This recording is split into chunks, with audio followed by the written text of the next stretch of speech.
I don't read book talk books much as I've had some not so great experiences with them in the past. But today I've decided to take a leap of faith and try reading 3 viral books to see if I would like them and recommend to you or hate them and rant to you. So the first book is The Very Secret Society of Irregular Witches. So everyone said that this book is the ultimate cozy fantasy book. So I'm expecting a lot of tea, magic, coziness and spells. So let's start reading the book. So the story follows Mika Moon, a witch who always had to hide her identity that she was a witch. So one day she gets invited to a mysterious house called Nowhere to help 3 young witches learn how to control their magic.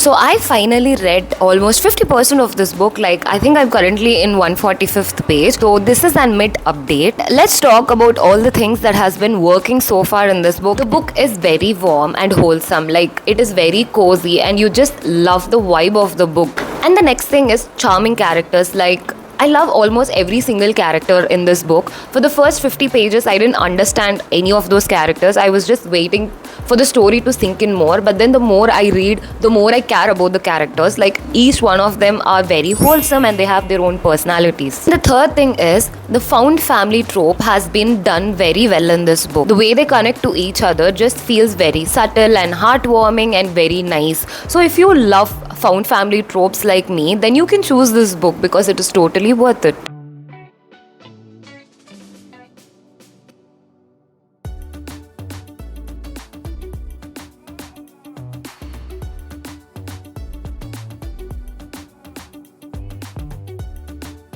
Oh my god, so I've been loving the slow burn romance between our 2 main characters and it is so wholesome. Like, obviously, it is very slow. I think it's like grumpy and sunshine kind of stories, and that is the kind of love stories I live for. It is so cute to read, and I am rooting for them.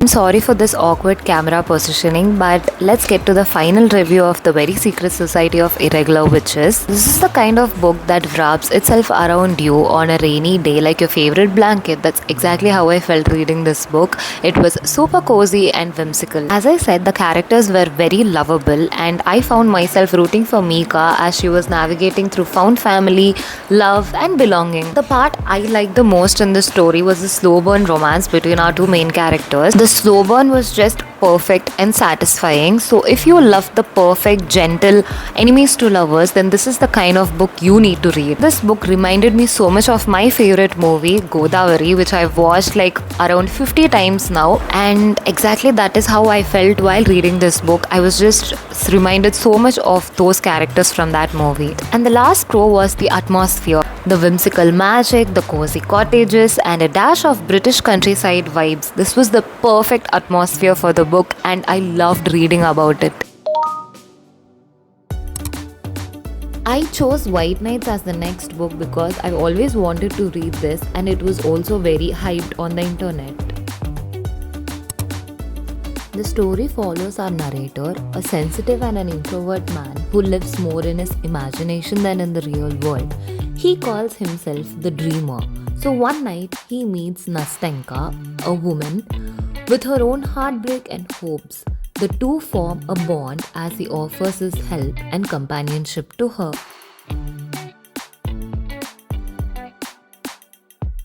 2,000 years later.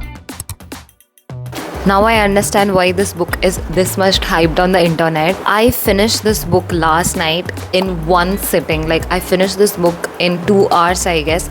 That is how much invested I was. And also the book was very short. It was under 100 pages. I've annotated and underlined this book so much. But despite all this, I still have some mixed feelings about this book. Let's talk about that. First, I just want to talk about all the pros in this book. So, what made this book so moving is how deeply human the book feels. The author writes about loneliness with such tenderness that sometimes you feel like the narrator is talking about you. Conversations between our two main characters feel so real and human. Their conversations are filled with sincerity, vulnerability, and innocent hope.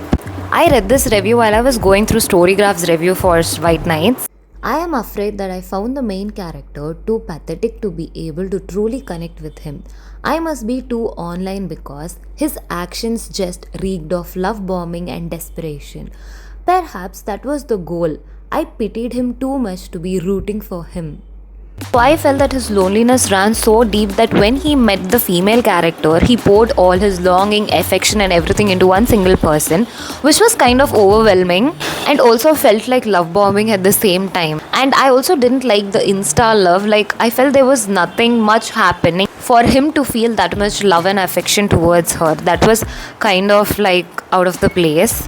But I also can understand that he is a very lonely person and he has never had anyone to show affection to or to be loved by. So obviously when he meets a person who is showing him some attention, he's going to feel like, okay, this is love. So I understand where this is coming from, but still I felt the male character was kind of, I don't know, a lonely person at times and a little bit insane. Their connection wasn't perfect, but maybe that is what made them more human. So if you've ever loved someone who couldn't love you back, then I think you would relate so much to this book. It was beautiful. The third book, I was not sure what book I had to choose. First I thought I'll read Night Circus, but then I was like, no.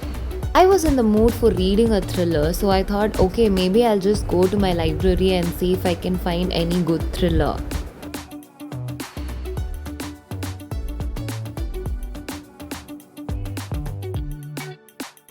So at my library, I thought I'll just get 5 Survive, but in the end, I got Rock, Paper, Scissors. Oh, and also that day was Father's Day and I made a stop and bought some ice cream.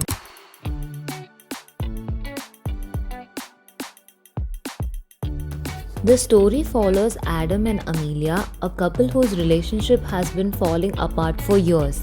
As their last effort to save their marriage, they plan for a weekend trip to a chapel. During their stay, they notice some strange things happening.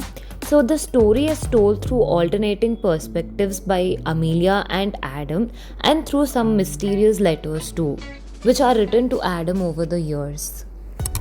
I know I look bad right now, but we have to work with this. But yeah, coming to the book Rock, Paper, Scissors, I am currently 80 pages into this book, and while I was reading like the 55th page, I thought like I understood, like I knew what the plot twist was going to be. Like I thought I figured something out, but currently now I'm at the 80th page and I'm not so sure. I'm still like confused. I don't know what to think about the book right now. Like it is engaging and it is page turner, like for sure. I want to know what happens next, but I'm still confused like what is happening in the story. Maybe that is how the book is supposed to be like. So let's just wait and see what's gonna happen next.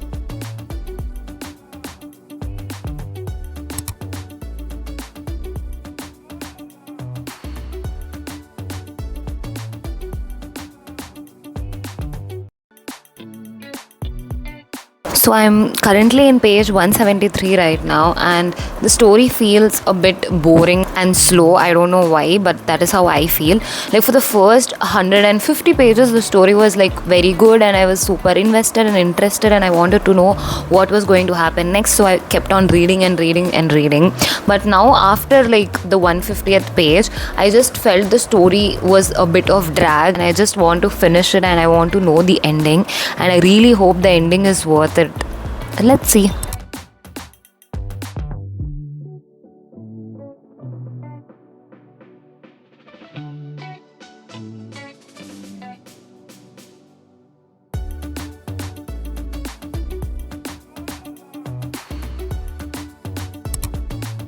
So we finally finished the third book, Rock, Paper, Scissors by Alice. Honestly, I went into this book so ready for a dark, atmospheric and a psychological thriller. Honestly, the first part of the book gave exactly that. The setup was solid. A crumbling marriage, a creepy setting in the middle of nowhere, secret letters, and this constant feeling that something was going to happen in the book at any moment. I was completely hooked. Then the middle part happened where it felt like a drag with repetitive moments. It was like the atmosphere was doing all the heavy lifting, whereas the plot was just okay. And coming to the end twist, I really wanted to be shocked. Like, I just wanted the jaw-dropping moment, but it didn't happen. When I read the plot twist, like, there were more than one plot twist. So when I read the plot twist, I was like, oh, okay, so this is what happened, but not something like, oh god, is this what was happening all the time? No, I didn't feel like that. So overall, I feel this book is a decent one-time read, especially if you're a beginner in the thrillers genre. I think you would like this much more. So yeah, maybe the book talk community has overhyped this book a lot.